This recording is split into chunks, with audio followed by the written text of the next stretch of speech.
Buenos días en Estados Unidos, México, Argentina. Buenas tardes en España, en Inglaterra. Soy Fran Urbistondo, conectado desde Manchester y quiero darles la bienvenida a nuestro primer conversatorio online sobre autismo y neurodiversidad.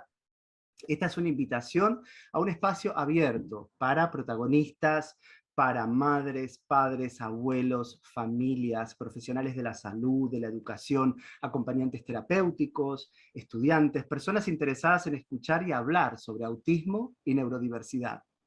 Sigue llegando gente. Este encuentro está siendo grabado para luego difundirlo en internet y poder compartirlo con más personas. Por favor, si pueden mutear o cancelar los micrófonos haciendo clic en el simbolito, así no interrumpimos las presentaciones, estaría muy bueno. También contarles que este proyecto lo vamos haciendo sobre la marcha. Fuimos decidiendo por chat, desarrollar en este caso 3 temas y dedicarle 30 minutos a cada tema. Lo que podemos hacer es una breve presentación de cada persona que participa en un tema y luego 20 minutos para hablar sobre ese tema, y una vez que terminamos les vamos a avisar que quedan 2 minutos para para que vayan cerrando, y luego 10 minutos de preguntas y respuestas hasta pasar al siguiente tema. Gloria, si podés, porfi, cancelar tu mic, así no entra ruido, estaría buenísimo. Nuestro primer tema, alimentación alternativa y autismo, a cargo de Jackie, de Fiorella y de Cintia. Somos todo oídos. Déjenme que dejo de compartir. Perfecto. Cuando ustedes quieran.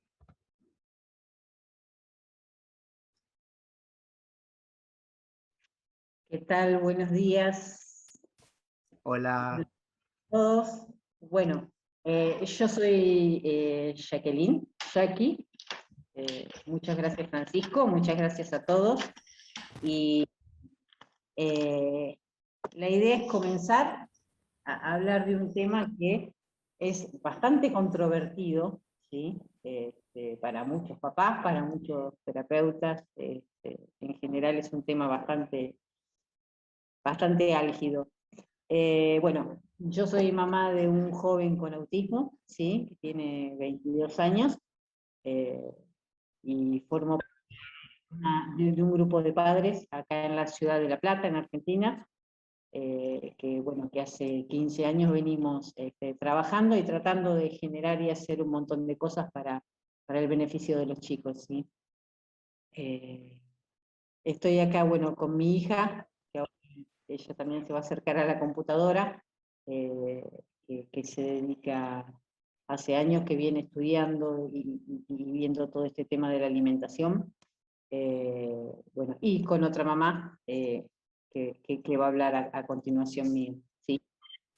Así que bueno, no sé, si quieren que arranquemos, empezamos, ¿sí?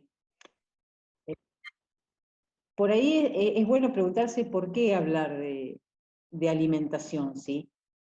Nosotros como papás, ustedes como terapeutas, generalmente vamos buscando para los chicos cada vez más alternativas, cada vez más cosas que los beneficien, que los hagan cada día ir avanzando un poquitito más, ¿sí? Yo creo que en esa búsqueda es muy importante poder abrir este tema, ¿sí? Porque hace que sea una búsqueda un poco más integradora, ¿sí? Nosotros también somos todo lo que consumimos, entonces eso hace que todo tratamiento integral, creo que debería incluir el tema de alimentación como otro de los pilares. Hay muchas familias que han probado, bueno, con infinidad de tratamientos, muchos terapeutas que hacen distintos tipos de tratamientos, pero son muy pocos, y bueno, y cada vez se van sumando más los que vamos abriendo la puerta a esto de la alimentación, ¿sí?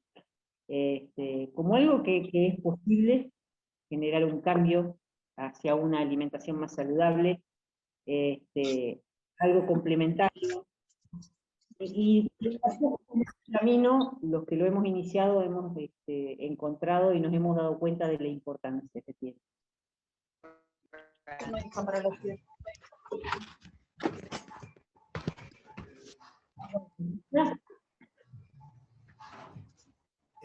Perdón, si pueden por favor apagar el micrófono los que están como Tony Atwood identificados, así no entra el audio. Gracias.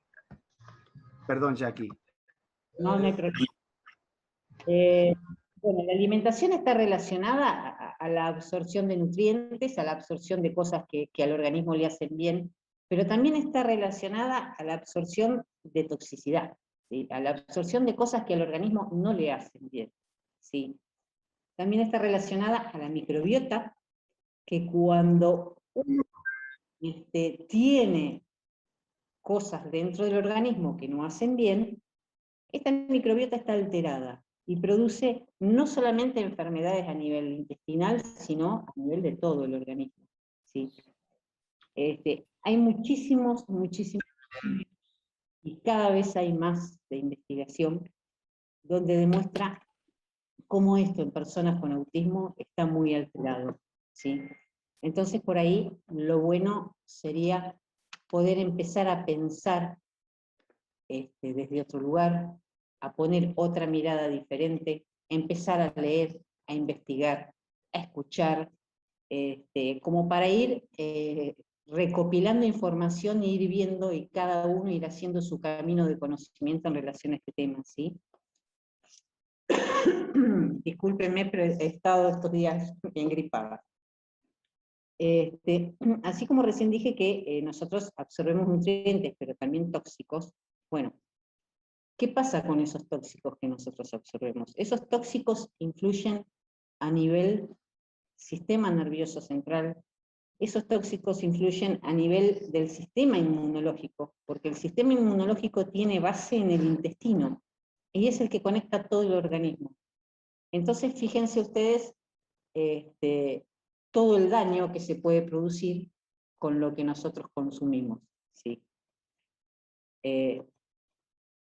Bueno, vuelvo a ratificar de que se habla en muchísimos estudios y en muchísimas investigaciones de un autismo vinculado al daño intestinal. No vamos a poner en esta charla hablarnos ni de causas, ni de nada de eso, ¿sí?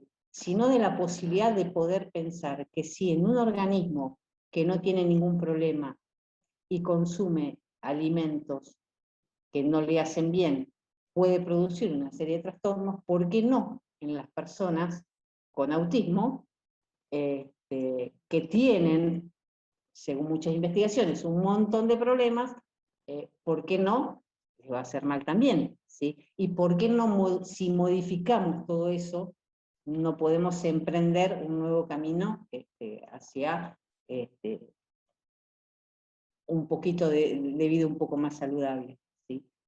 Que en realidad, bueno, esta es una cuestión para todos, ¿no? Nosotros ahora porque estamos hablando específicamente de autismo y porque las personas con autismo quizás tienen muchos más inconvenientes a nivel microbiota, a nivel intestinal que quizás nosotros, ¿sí?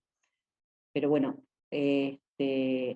lo que es importante creo es no descartar, ¿sí? Que hay una posible relación entre muchos síntomas y muchas cuestiones que hacen al autismo y el daño que hay en la microbiota de las personas que tienen autismo, ¿sí? No descartarlo, tenerlo presente como para empezar a ver. Y bueno, cuando yo hablaba de tóxicos, ¿sí? Uno dice, uy, pero ¿cómo? Los alimentos tóxicos. Y sí, nosotros tenemos, bueno, todo un ambiente contaminado, existen los agroquímicos, los fertilizantes, los insecticidas. De hecho, ustedes saben que mucha gente cada vez trata de comer más cosas orgánicas, de armar su propia huerta, porque la verdad que es alarmante la cantidad de cosas que se utilizan. Y que todo esto causa daño orgánico, ¿sí? Interfiere en los procesos metabólicos, genera disfunciones, o sea, todo genera vulnerabilidad. Depende cada persona cómo eso afecte o no, en mayor o en menor medida, ¿sí? yo creo que más que de una dieta, o de por qué hablamos por ahí alimentación saludable, porque no se trata de hacer una dieta, sino se trata de hacer cambios para mejorar la calidad de vida, ¿sí? Porque esto tiene que ver con una forma de vida, cómo comemos nosotros, ¿sí? Muchos dicen que nosotros somos lo que comemos, y bueno, hay una gran razón en eso, ¿sí? Entonces por ahí la idea es, bueno, abrir un nuevo paradigma, ¿sí? De la alimentación y cuál puede llegar a ser su rol terapéutico, ¿sí? Por fuera de todas las otras cosas que todos hagamos por las personas que tienen trastornos del espectro autista y otro tipo de trastornos, por fuera de eso, bueno, poder abrir esta pregunta, ¿sí? ¿Qué rol terapéutico puede darnos la alimentación? Hace muchísimos años que se vienen acumulando investigaciones sobre el vínculo entre la alimentación, el autismo, y que va tratando de ir corriendo un paradigma médico que tiene que ver con lo psiquiátrico, genético, pero bueno, esto es cuestión de tiempo, es cuestión de ir probando, es cuestión de ver. Yo creo que, como para concluir, ¿no? Porque es un tema que tiene muchísimas aristas y por ahí, bueno, es muy difícil por ahí abordarlo en 7 minutos, pero la idea que hemos tenido de este poquito tiempo es de poder sembrar una semillita y que todos podamos pensar, ¿sí? ¿Cómo nos alimentamos? ¿Cómo alimentamos a las personas que son más vulnerables para que puedan tener una mejor calidad de vida? ¿Cómo podemos hacer esos cambios? Y bueno, vuelvo a repetir, es un cambio de estilo de vida, ¿sí? Acumulemos experiencias, leamos, investiguemos, busquemos, pero por sobre todo poder decir, bueno, abro la puerta para dejar que entre otra cosa totalmente diferente a lo que generalmente estamos acostumbrados.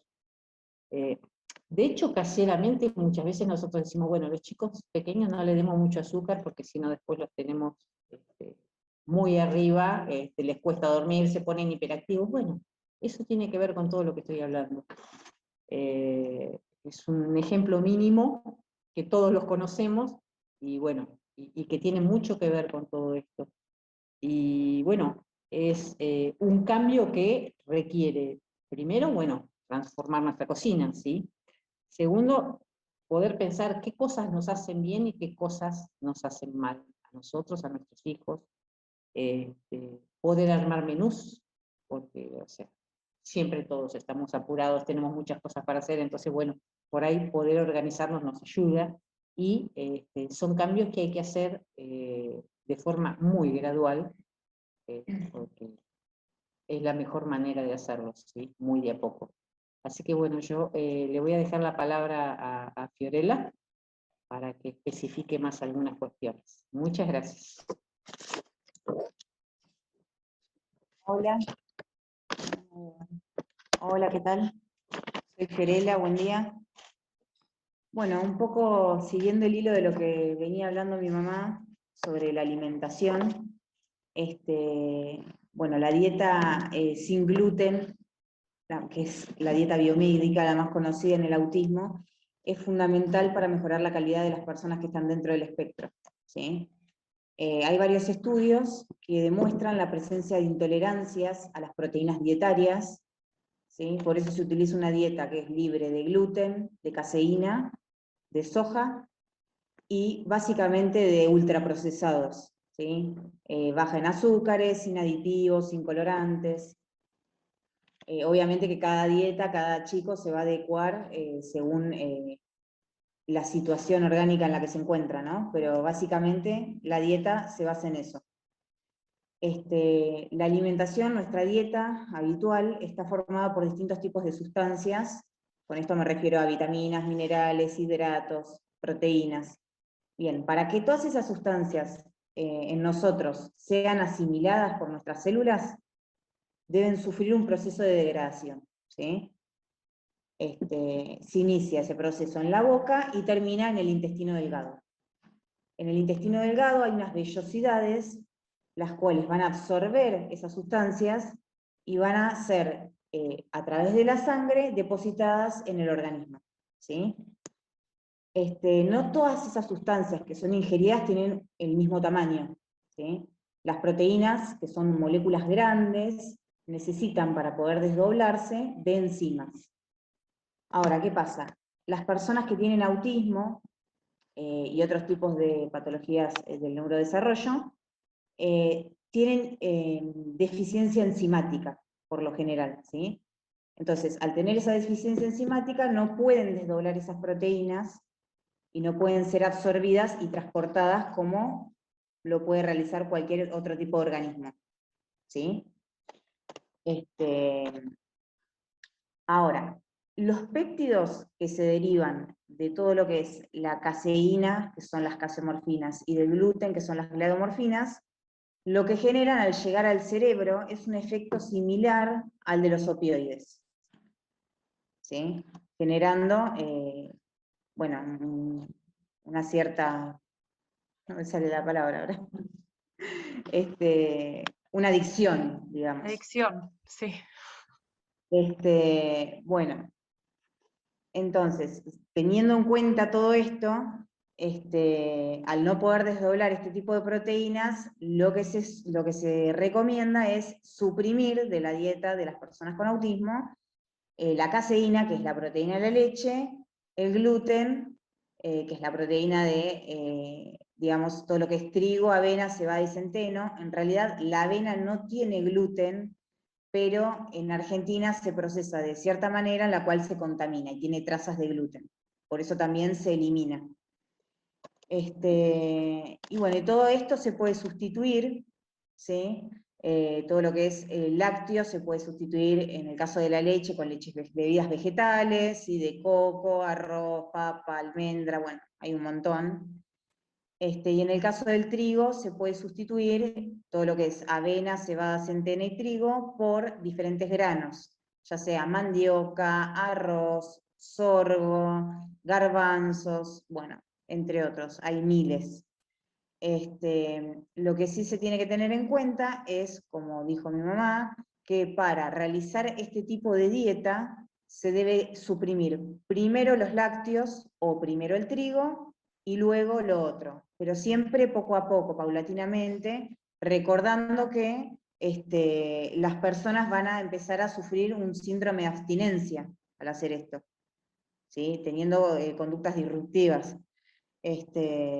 Entonces, obviamente que esto es similar a lo que sufre una persona que se está desintoxicando, ¿no? Que realiza una desintoxicación a nivel orgánico.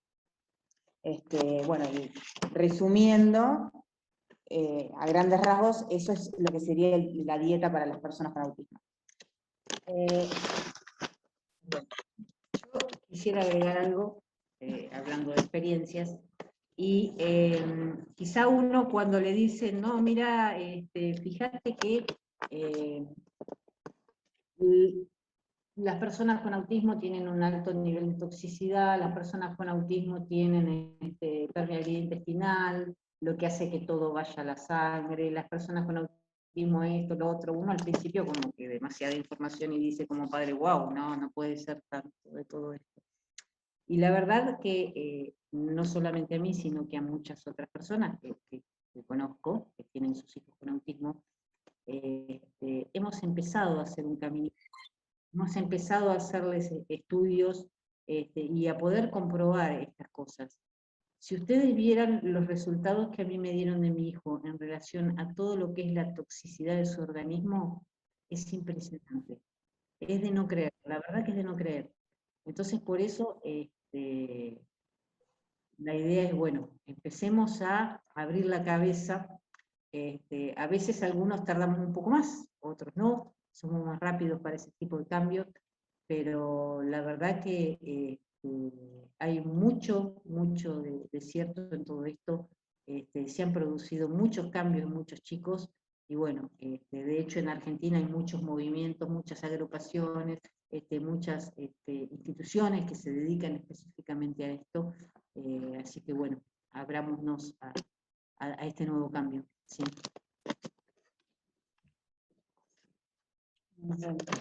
Gracias. Qué bárbaro poder tener esta posibilidad de compartir algo tan similar desde diferentes lugares en el mundo y teniendo algo en común, que es ver cómo uno genera una alternativa en el discurso para pensar nuevas posibilidades. No puedo estar más de acuerdo con Jackie y Fiorella. Fiorella, espectacular la explicación que diste, o sea que espero poder terminar esta media hora demostrándoles lo importante que es la nutrición. ¿Puedo compartir la pantalla? ¿Me permitís, Fran? Sí, no sé cómo hacer para que ¿Vas puedas... a share screen? ¿Cómo lo ¿Se ve? tenés? Sí, Sí, y ahí te fijas que dice... perfecto. Todos los ok, participantes. A ver ahora. exacto. Gracias. No, genial. Bueno, esto es solo a modo de terminar lo que viene diciendo Jackie y Fiorella. Rápidamente, me llamo Cintia Alfonso Fior, no sé por qué figura Lopari ahí, que es mi apellido de casada, y esta es la primera vez que me animo a hablar de esto, que es parte de mi vida. Soy bastante privada, he tenido hasta ahora un grupo donde comparto cómo cocino, porque más allá de mi interés, yo soy psicóloga, resido en el exterior, esto ha sido un camino de una búsqueda muy larga, que ni siquiera data de la época del nacimiento de mi tercer hijo, sino de mi historia como sobreviviente de cáncer. Hace 8 años que implemento esta dieta, ya no lo llamo dieta, de hecho es una forma de vida, y es algo que yo he hecho, como muchos otros padres, un cambio comportamental, y que yo ya de hecho no cocino para mis otros 2 adultos en mi casa, ni para mi pareja, y ni siquiera los que me vienen a visitar. Los invito a que prueben mi forma de vida. Este tipo de alimentación me hizo ver que era capaz de hacer y mover montañas, y me di cuenta también que uno puede estudiar. Yo, bueno, estoy terminando un doctorado, tengo un montón de cosas, pero esto va más allá del conocimiento. Esto es algo que de hecho me sale de forma instintual. He sido una leona en cómo me manejé con la alimentación. Hablar de la alimentación hasta en un sistema educativo hasta he sido causa de burlas o risas, o de que me digan qué ridículo lo que estás diciendo que no hay diagnóstico porque vos hiciste una dieta. He hecho cosas que van más allá del paradigma. Moví a mi hijo de una escuela, desaparecí por un año, hice la dieta, me cerré en mi casa, le hice ABA, todo tipo de tratamiento conductual, pero la verdad es que todo lo que ha hecho el cambio pivote central a todo ha sido la nutrición. Y después lo volví al sistema y lo hice evaluar, y me dijeron, este chico no tiene nada. Con esto no estoy diciendo que estoy entrando en cuestiones filosóficas, de las cuales no quiero más que sembrar una duda. Estoy diciendo que hay muchos niños mal diagnosticados, que el diagnóstico tiene una connotación sociocultural. Si vemos la rúbrica de cuántos países y cuál no son por población, vemos que de golpe 1 en 68 niños en los Estados Unidos hasta el año pasado tiene autismo o está dentro del espectro autista, pero sí vemos que mismo las técnicas que evalúan los trastornos del desarrollo han implosionado de una forma que también hay todo un mercado detrás de esto. Entonces, cuán importante es que esta forma de pensar y de dudar del discurso dominante, ¿no? No estamos diciendo que no existen herramientas que sean de utilidad. De hecho, para el mundo médico sí existen, pero creo que hay demasiadas, y que ya hay una sobredimensión de esto, que cualquier cosa comportamental, ¿sí?, que por lo general está evaluada desde lo que uno ve en el comportamiento, que es como un iceberg, está destinada a tener una rúbrica dentro de lo que es el espectro autista, o un desorden específico del lenguaje, dislexia, déficit de atención o hiperactividad. Con esto les estoy diciendo que esto de lo que voy a hablar hoy rápidamente está relacionada con el bienestar en general. No solo una persona vulnerable se beneficiaría de una dieta, cualquier ser humano. Yo me beneficié como sobreviviente de cáncer, mis hijos también, que tenían alergias, eczemas en la piel. Estamos expuestos desde 1950 a la introducción del plástico, que ha cambiado dramáticamente cómo nosotros comemos, de qué manera comemos, a comida rápida, procesada, como explicó Fiorella, a un montón de toxicidades, a la introducción del Roundup, que es este famoso pesticida, ¿me ayudan? Ay, me olvidé.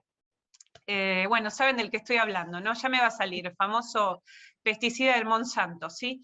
Y, exacto. Y un montón de otras toxicidades que ingresan particularmente por nuestra ingesta, pero que también estamos expuestos hasta en el medio ambiente, a través de la piel, de un montón de toxicidades en las cremas que usamos, en los perfumes.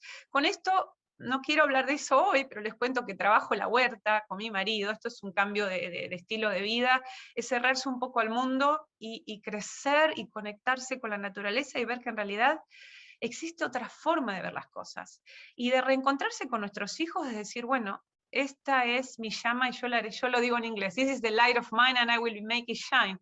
Esto es lo que tengo y qué voy a hacer con esto.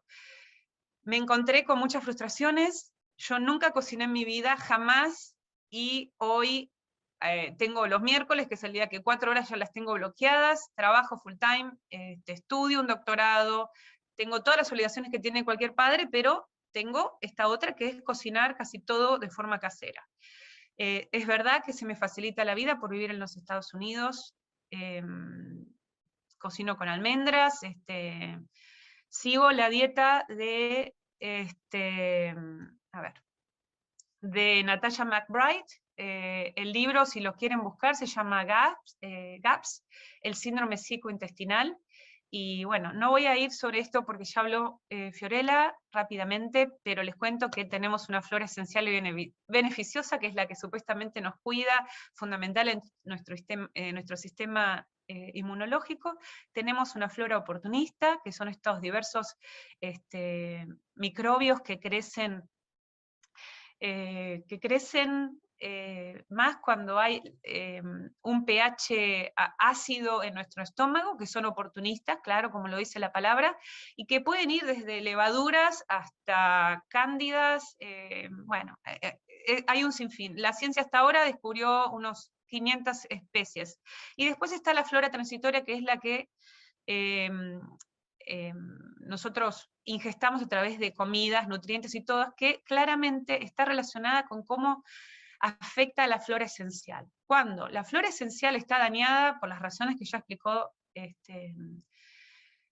Fiorella, la flora transitoria tiene un rol sumamente importante. Cuando vemos la fisonomía de estas células, estas enzimas, perdón, que se llaman enterocitos, que hacen la digestión, y vemos estos vellos, como ella explicó, que tienen, hacen una digestión muy pobre, porque tienen pocos de estos vellos, que son como unos circulitos, la digestión por lo general va a ser extremadamente pobre. Esta porosidad en las paredes, como explicó Jackie, van a mandar una señal al cerebro que claramente puede estar diversificada, la podemos ver manifiesta en una dificultad en la escritura, en la dislexia, o en una hiperactividad, o claramente en comportamientos repetitivos, o en comportamientos,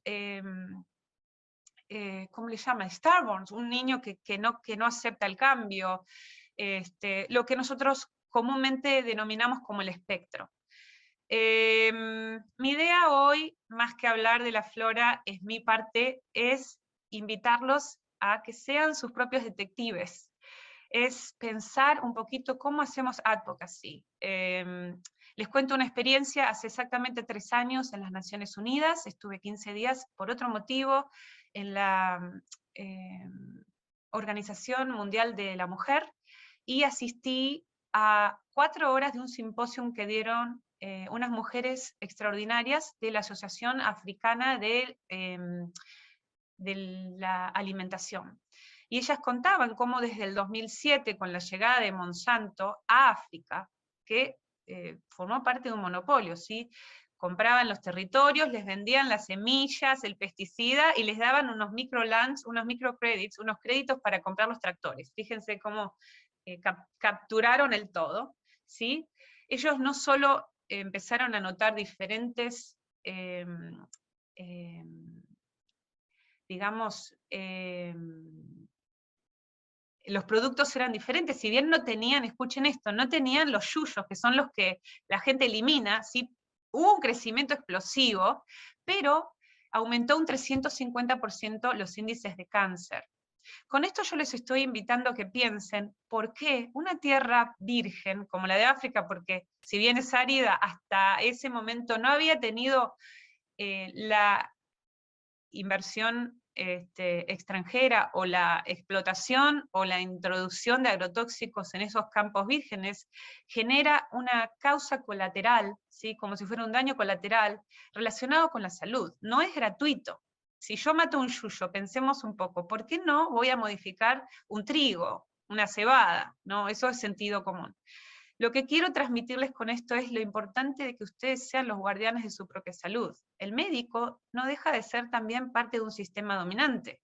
Y con esto no estoy diciendo que los médicos no sean necesarios. ¿Sí? Yo también le hice a mi hijo y me hice a mí misma este estudio extenso donde uno analiza el bioma humano, ¿sí? Y tuve acceso a ver qué barbaridad las cosas que tengo, exceso de cándida, falta de zinc, falta de minerales básicos, y comprender que esto tiene claramente un efecto sin precedente en mi sistema inmunológico y en mi conducta. Perdón, un minuto. Sí, Sí. un minuto.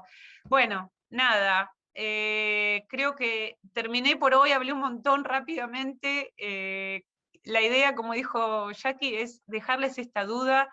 Si surgen más interrogantes, tranquilamente podríamos continuar explorando estas temáticas que yo hallo sumamente interesantes. Muchas gracias. Muchísimas gracias a las tres presentadoras, Jackie, Fiorella, Cintia. No vamos a pasar a preguntas porque nos excedimos un poquito del tiempo, pero me pareció que era súper importante y hablar de la experiencia de cada una. Así que de nuevo, muchas gracias. Vamos a dejar los últimos minutos de este encuentro para preguntas. Si quieren ir anotándolas en el chat, también es una posibilidad para no olvidarle, para que no se olviden. Nuestro siguiente tema. Madres y padres comparten sus experiencias trabajando con profesionales. Moni, Vanina, Ale, somos todo oídos. Hola, buenas tardes. Hola. Acá estamos con Ale, que somos los papás de Santiago. Tiene 22 años, diagnosticado con TEA y desde los 14 epilepsia refractaria. Así que Este año se cumplen 20 años del diagnóstico de Santi, así que la lucha fue larga, es larga, y primero quisimos anotar más o menos un resumen de la historia de todos estos 20 años, eran como 20 hojas, los fuimos achicando hasta que quedaron 3. Igualmente no vamos a leer todo, pero vamos a ir guiándonos con esto para contarles para agradecerle este espacio y bueno, contarles lo que estamos viviendo, ¿no? Se escucha bien, ¿no? Porque no sé si tomamos el micrófono ahí, pero está bien. Obviamente, antes del diagnóstico, lo que pasamos fue por pediatras, muchos pediatras. Santi no hablaba y notábamos esas diferencias. Santi primer hijo, primer nieto, primer sobrino, no había referencias en la familia y bueno, no teníamos una idea hasta que fue un jardín a los 2 años y ahí vimos la diferencia con sus compañeros, ¿no?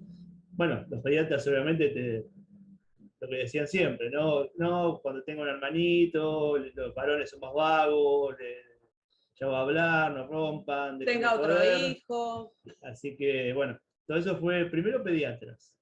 Hasta que un día con un accidente que hubo en el jardín, nos dijeron, ¿por qué no lo llevan a una una psicopedagoga? Dice, ¿por qué no lo llevan a una psicopedagoga, este chico que no habla? Bueno, nunca nos habían dicho a dónde teníamos que ir, pero bueno, esa psicopedagoga fue la que nos derivó después de dos veces que lo vio a Santi, nos habló del autismo y nos derivó al Garrahan para ver a un neurólogo, que obviamente lo diagnosticó al toque, le mandó los análisis para descartar otras cosas, todo positivo, todo negativo, mejor dicho, y bueno, y ahí arrancamos con esta carrera, ¿no? Esta carrera.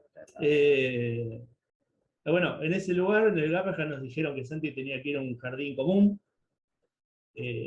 Maestra Hace integradora. 20 años, una maestra integradora, fue de locos. Moni recorrió, me puede contar ella. Sí, 32 jardines. Nosotros vivíamos en Avellaneda, ya no discriminábamos privado, público. Lanús, Lomas, Avellaneda, y no conseguí. Y recuerdo que el lunes empezaba las clases y era viernes y Santi no tenía jardín, entonces, y era otra cosa, ni se hablaba de inclusión, ni de integración, ni todo eso. Yo tenía la orden de la neuropsicóloga del Garrahan para que fuera con una maestra integradora especializada que era de Apadea. Me fui a la municipalidad y estuvimos encadenados 6 horas. No nos querían hacer pasar a ver al intendente, pero cuando vieron que no me iba a ir sin jardín, nos dejaron pasar. Le expliqué, porque ni siquiera me dejaban explicar la situación, nos dejaron pasar y el lunes Santi empezó en el jardín que yo necesitaba, en el que quedaba más cerca, pero ya arrancamos con un camino bastante complicado con el tema de los profesionales que lo fueron atendiendo. Fran nos invitó a hablar de las experiencias y la verdad que no ha sido fácil, la verdad que la pasamos bastante mal. Sí, bueno, bueno, fue esos años al jardín, después, mientras iba al jardín, iba haciendo terapia en casa 4 o 5 horas diarias, con distintos grupos, después empezó a ir a centros terapéuticos, como él seguía sin hablar, casi no empezó primaria, sino que fue a distintos centros terapéuticos. Nunca logramos que esté más de un año en un centro terapéutico, teníamos que cambiarlo continuamente. Nosotros estamos en zona sur y él ha ido hasta en zona norte, en zona oeste. Ahí, Vicente recorrimos López. en 20 años la cantidad de centros, ¿no? Pero bueno, notábamos eso, que duraba un tiempo y después ya veíamos que no iba, que no funcionaba y lo íbamos sacando de lugares para ponerlo en otro. Él está yendo ahora a una escuela ya hace casi 8 años. No, 9 años. Es su lugar, lamentablemente por su edad este año es el último, así que estamos de nuevo con ese nervio de ver cómo va a seguir esto. Pero bueno, vamos a ver qué... Y destacar que en esta nueva escuela descubrimos lo que eran profesionales serios, muy empáticos, con mucho interés genuino en lo que Santi necesitaba, no era uno más, ningún chico es uno más. La verdad es que si alguien está mirando, Redondel es la mejor escuela a todo nivel, para los chicos, para las familias. Realmente el tema de los profesionales ha sido un tema toda la vida. Cuando Santi empezó con la epilepsia también fue bastante caótico porque cuando él tenía 14 años y le quedaban un par de meses para entrar en salud de adultos, y fueron meses durísimos. Nos hemos encontrado con personas salidas del infierno, realmente, porque nadie está preparado para ver a un hijo en ese estado. Pero bueno, de la misma forma que para encontrar su diagnóstico pasamos por 6 pediatras y ninguno lo diagnosticó, fue el neurólogo. Pasamos por 5 neurólogos distintos hasta encontrar, más de que Moni encontró, investigando un poco, a una epileptóloga directamente que trabaja en un hospital público y es la que nos sigue acompañando hasta hoy, ya son más de como 6 años. 6 años, porque al tiempo que empezamos con ella, él empezó con el tema del aceite de cannabis, Y nosotros, en ese entonces, hace muchos años, decir que tu hijo iba a tomar cannabis, nos ha pasado con casos cercanos que cuando iban a planteárselo al médico, los dejaba de atender sí, a los chicos.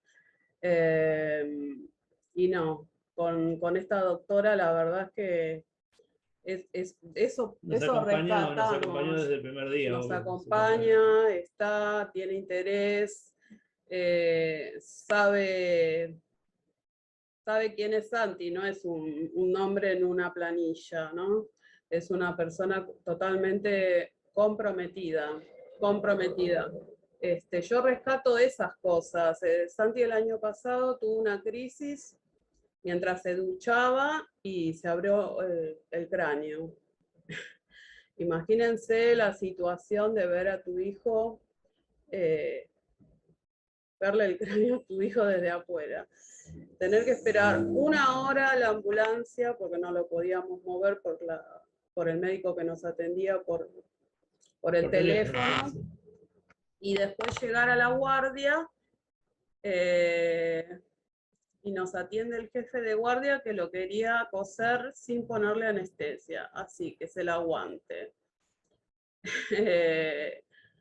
O sea, yo no le tengo que explicar a un profesional, estamos hablando de una persona que tiene que aprender, tener el respeto de atender a otra que realmente la estaba pasando tremendo. Santi después de eso estuvo 3 días temblando, y esta persona lo quería coser así, se ofendió, tiró los guantes, se fue, lo dejó a él y a mí en plena pandemia tirados en una habitación, y cuando empezaron a venir a sacarle sangre, a hacer los chequeos médicos que le tenían que hacer, escuchó los gritos, que no los escuchó él nada más, los escuchó todo el sanatorio, porque Santi estaba con un miedo, puteaba, gritaba, éramos 6 para sacarle sangre, entonces ahí se acercó de vuelta y se retractó de lo que me había dicho, que estaba loca, no sé qué, que ya había llamado al cirujano, que anteriormente no lo quiso llamar, porque no quería llamarlo para que venga, ya era la madrugada, que se iba a enojar, que no quería usar anestesia porque salía cara. Bueno, cuando vino el profesional, el cirujano plástico, yo estaba asustada, pero realmente lo importante era mi hijo.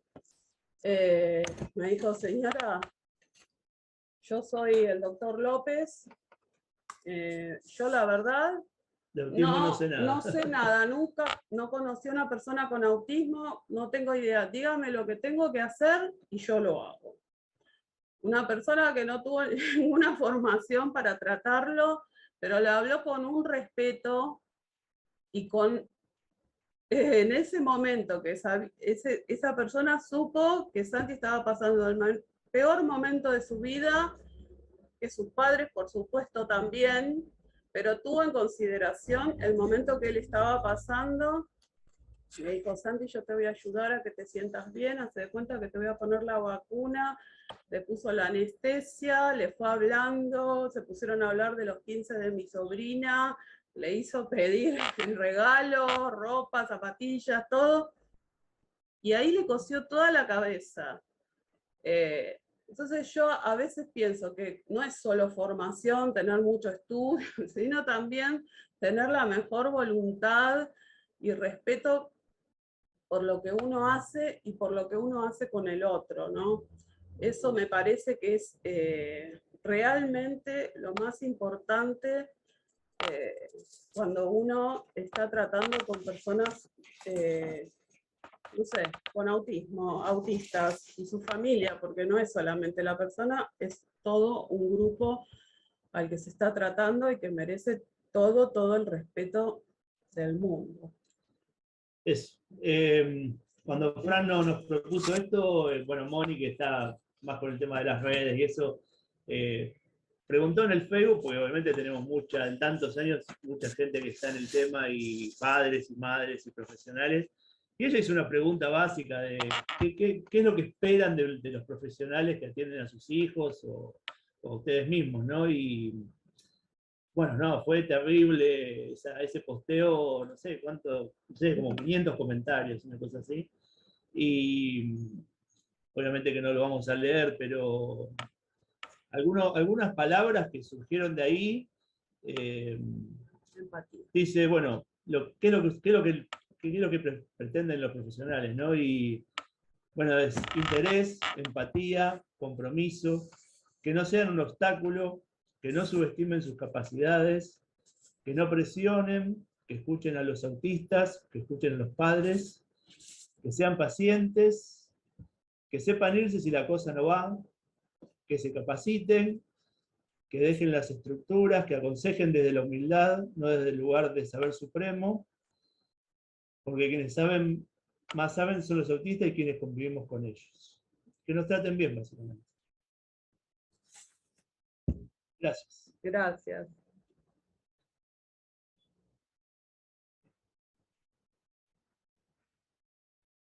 Muchísimas gracias, Moni. Yale, Vanina, ¿estás por ahí?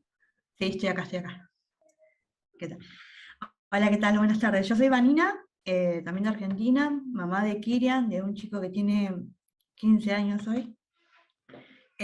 Nada, bueno, mi camino, la verdad que, no sé si por suerte decirlo, bueno, fue bastante distinto que el de estos papás, terrible. Me re emocionó, nada, eso, quedé como emocionada. Nada, yo también empecé lo mismo que ellos con la búsqueda de algo, de dudas, a los 2 años con Kirian. Yo no tenía pediatra porque justo mi pediatra falleció, tuvo un accidente, lo picó una araña, le generó distintas consecuencias, termina falleciendo mi pediatra, así que yo no tenía pediatra en ese momento. Así que empecé con la búsqueda de pediatra y con estas dudas que tenía, que principalmente siempre es lenguaje. No tenía cuestiones que hoy me hacen alarma porque ya hice este camino, pero en ese momento era el lenguaje. Caigo en un lugar que en mi ciudad que se llama SEAT, que es un centro de atención temprana para familias generalmente con bebés prematuros, con dificultades de nacimiento. Con estas inquietudes, lo conocen a Kirian, me recomiendan ver a un neurólogo. En el mismo momento que también voy a ver a un neurólogo, voy a ver una fonoaudióloga de labor social. Y bueno, me recomienda una fonoaudióloga especialista como en estos problemas más específicos del lenguaje, y voy a ver a estas dos personas casi en simultáneo. Con el neurólogo todo el camino de descarte de cuestiones físicas, ¿no? Y con la neuróloga con la fonoaudióloga ella tenía un equipo interdisciplinar, con una terapeuta ocupacional y una psicóloga, que tienen un equipo que se llama Empatía, hoy en día, que trabaja en la discapacidad, y con ellas también hacen una instancia de evaluación que dura varios meses con Kiri. Lo evalúan interdisciplinariamente, y el neurólogo a su vez hace todo la parte, digamos, biomédica de descarte de cuestiones neurológicas comunes, digamos, los chequeos comunes que se hacen en esa etapa. En el 2010, cuando Kirian tenía 3 años, se llega a este diagnóstico que podía ser TEA o un trastorno de lenguaje severo.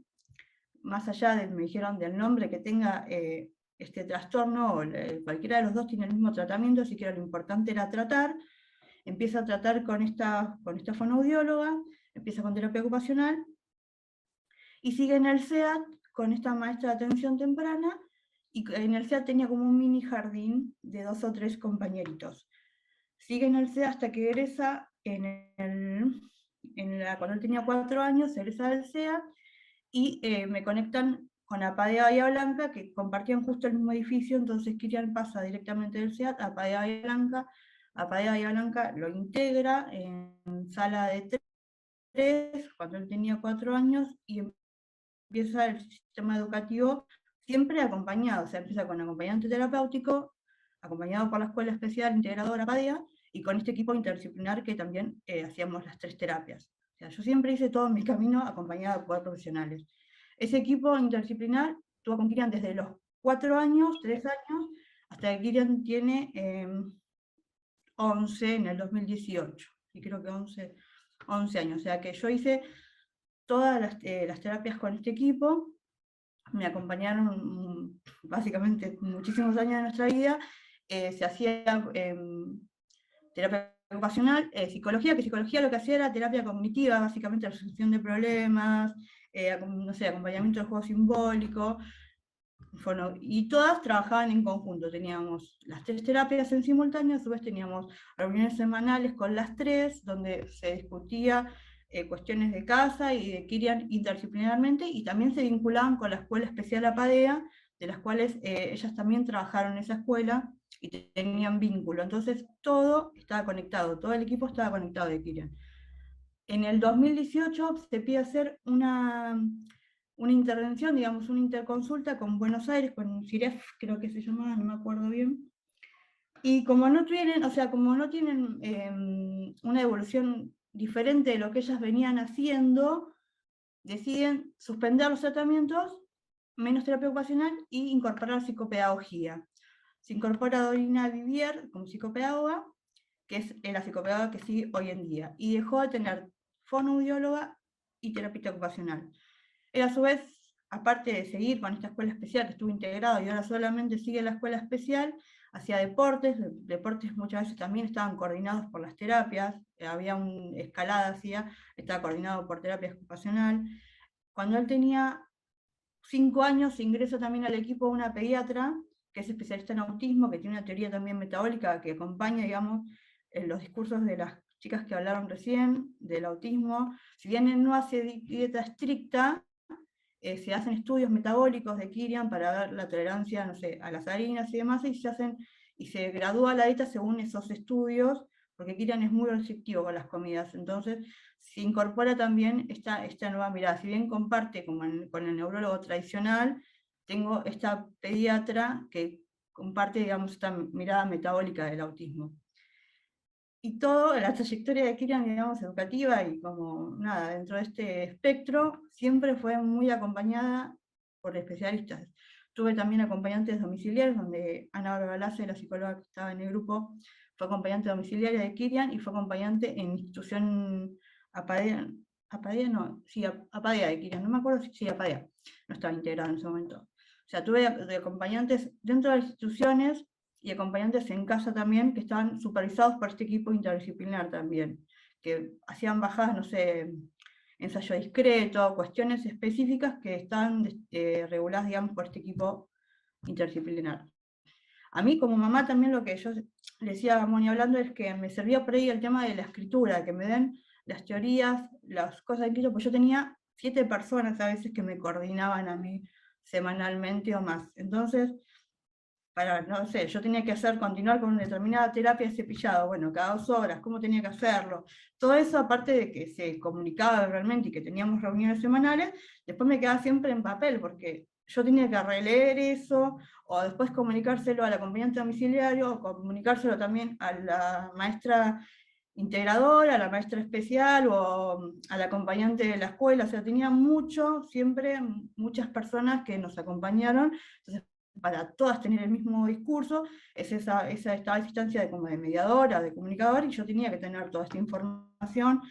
He leído, digamos, mucha teoría también, porque tenía que justificarla y también entenderla, entonces me servía todo lo que tenía que ver con la escritura para nada, tener constancia y, digamos, y poder incorporar estas rutinas, porque siempre era eso, como lo de la dieta hay que incorporarlo también, y es un tema.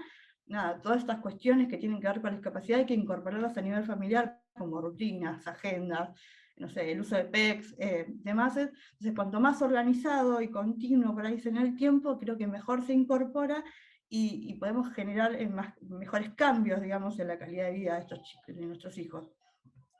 Bueno, básicamente no, era eso lo que quería decirles, y que me hice un croquis porque se te va muy rápido el tiempo, entonces como que quería hacer como un croquis de eso, de que bueno, eso, de mi paso, digamos, por todos estos profesionales que tuve en la vida, muy acompañada, la verdad, muy agradecida. Y nada, es eso. Muchísimas gracias por el espacio, espero que haya servido. Muchísimas gracias, Vanina, y muchísimas gracias, Moni y Ale. Y yo pensaba preguntarles qué les parece que hagamos. ¿Hacemos una pausa como para estirar las piernas, tomar agua, ir al baño? ¿10 minutos o seguimos de largo? ¿Qué les parece? Votación. Seguimos. ¿Seguimos? Sí. ¿Seguimos? Venga, seguimos entonces. En el siguiente grupo, nuestra idea era compartir también este espacio con las voces de las organizaciones. Tenemos la suerte de estar acompañados por organizaciones en México, en Argentina y en España en este momento. Entonces, quiero dar pie a Eli y a Mer para que nos cuenten un poco de sus experiencias y también cuáles son las prioridades de ustedes en este momento y cuáles son las prioridades y lo que es importante para ustedes para que aprovechemos el espacio de la red y compartamos también eso. Eli, Mer, cuando quieran. Un placer compartir este espacio con todos mis compañeros de ruta en esta maravillosa labor a favor de ampliar el abanico de oportunidades para toda nuestra comunidad de neurodiversidad. Bueno, una breve reseña de quién soy. Soy Eli, soy psicóloga y madre orgullosa de un adulto ya con síndrome de Asperger, fundadora de Caritas de Amistad, asociación mexicana, afortunadamente y con orgullo lo digo, la primera asociación en México de síndrome de Asperger, desde el año 2006. Actualmente ya nos hemos abierto afortunadamente también a todo lo que es el trastorno del espectro autista y otros trastornos del neurodesarrollo, dando atención integral desde diagnósticos hasta atención terapéutica y obviamente tomando en cuenta siempre a la familia como un factor muy importante. También hemos hecho sinergias con escuelas, con universidades, hemos estado en proyectos bien interesantes de investigación en universidad, por ejemplo, en el laboratorio de cognición de la Facultad de Psicología, hemos dado talleres y diplomados a familias y a los profesionales. Pero ya centrándonos en la creación de una asociación civil, aquí preguntaríamos cuál fue la causa. Bueno, aquí parece que la causa principal fue mi hijo. En ese entonces, en el 2006, con síndrome de Asperger, bueno, tenía síndrome de Asperger, pero pésimos diagnósticos. No tenía un diagnóstico definido y por ende, pues, no tuvo las oportunidades terapéuticas para un desarrollo oportuno. Pero no me voy a centrar en esto, ya oímos testimonios maravillosos de los padres, donde se ve todo el esfuerzo y el recorrido que han hecho. Pero sí quiero aquí enfatizar algo, una causa común entre todos los que estamos aquí, sin importar si es psicólogo, profesional o padre de familia. Yo creo que la causa principal es la solidaridad, el amor a toda esta comunidad vulnerable. Y sabiendo las carencias, es unir esfuerzos, estamos uniendo esfuerzos para su integración, a nivel familiar, a nivel educativo, escolar y laboral. Creo que eso nos une, esa es la causa principal. Ahora, si me pongo a hablar de cómo fue la creación de una asociación civil, se hablaría de muchos trámites burocráticos que obviamente son diferentes en todos los países y creo que no es el caso. Aquí, más que nada, yo resalto un punto importante. Para la creación de una asociación civil o una fundación, ya sea que se esté pensando en tenerla, así el factor esencial es la iniciativa. Aquí tengo una frase poderosa que me encanta y la sigo al pie de la letra. Si yo quiero, yo puedo, pese a cualquier esfuerzo burocrático, económico, etc. Entonces, si están pensando en crear una asociación civil, es la iniciativa. Yo quiero, yo puedo. Pero aquí no solo es la creación de una asociación civil, sería como un cuento de hadas, ¿no? Y creó su asociación y colorín colorado y todos muy felices. Aquí se cierra un ciclo y se abre uno nuevo. Ahora el seguimiento, la permanencia de esa asociación civil. Y yo aquí quiero resaltar algo en mi experiencia, es hacer un análisis realmente, pero honrado, un autoanálisis cuál fue realmente mi causa principal. Incluso si pienso hacerla o la tengo. Si, como mencioné anteriormente, mi causa solamente fue mi hijo, pues quizás la permanencia sea breve, porque quizás tenga otros intereses ahora, y sobre todo en mi hijo que ya es adulto. Pero ahí fue donde hice un análisis. ¿Por qué quise y quiero continuar desde el 2006 a la fecha con esta causa? Ahí descubrí que amo mi profesión, pero más amo a todos mis nuevos hijos que han llegado a lo largo de todo este tiempo. Y la causa principal, claro, con ese maravilloso estímulo que fue mi hijo, es que estas nuevas y nuevas y nuevas generaciones no pasen todos los tropiezos que tuvo mi hijo y otros chicos. Entonces, sí tienen que pensar, por favor, realmente cuál es la causa. Si es una causa solamente económica, egoica, etcétera, etcétera.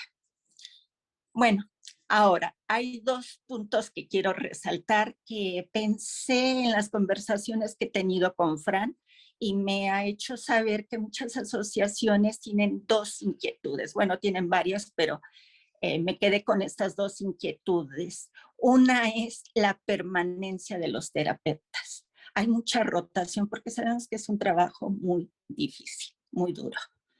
Y sí, es muy difícil después de capacitarlos y el apego que se da de los chicos hacia ellos, las familias hacia ellos, que prontamente nos digan adiós. Sí sabemos que un día, acorde a sus intereses como un hijo, tienen que volar a otros horizontes, pero sí que haya una permanencia justa, ¿no? Adecuada.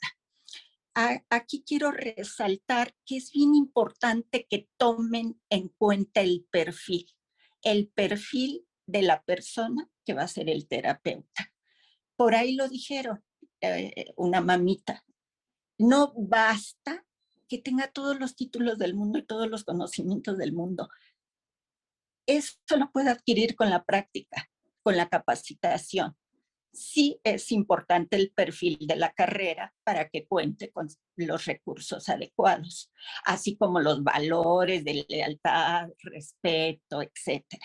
Eso sí.